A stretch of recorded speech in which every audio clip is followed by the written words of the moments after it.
जब आप सल्लल्लाहु अलैहि वसल्लम आखिरी अय्याम में बीमार थे तो हजरत इज़राइल अलैहिस्सलाम, जो कि फरिश्ता-ए मौत हैं, अल्लाह के हुक्म से आपकी रूह कब्ज करने के लिए तशरीफ लाए। रिवायत में आता है कि हजरत इज़राइल अलैहिस्सलाम ने पहले दरवाजे पर इजाजत मांगी। ये उनकी आदत के खिलाफ था, क्योंकि वो किसी और की रूह कब्ज करने से पहले इजाजत नहीं मांगते थे।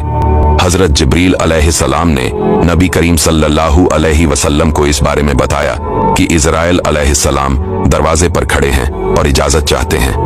आप सल्लल्लाहु अलैहि वसल्लम ने फरमाया, उनको अंदर आने दो। जब हजरत इज़राइल अलैहिस्सलाम अंदर आए तो उन्होंने सलाम किया और कहा, या रसूल सल्लल्लाहु अलैहि वसल्लम, अल्लाह ताला ने मुझे आपके पास भेजा है ताकि आपको ये इख्तियार दे कि आप दुनिया में रहना चाहते हैं या अल्लाह से मिलना चाहते हैं। हुजूर सल्लल्लाहु अलैहि वसल्लम ने फरमाया, बल अर रफीक अल अला, बल्कि मैं बुलंद दर्जे वाले रफीक अल्लाह के पास जाना चाहता हूँ। इस तरह नबी करीम सल्लल्लाहु अलैहि वसल्लम ने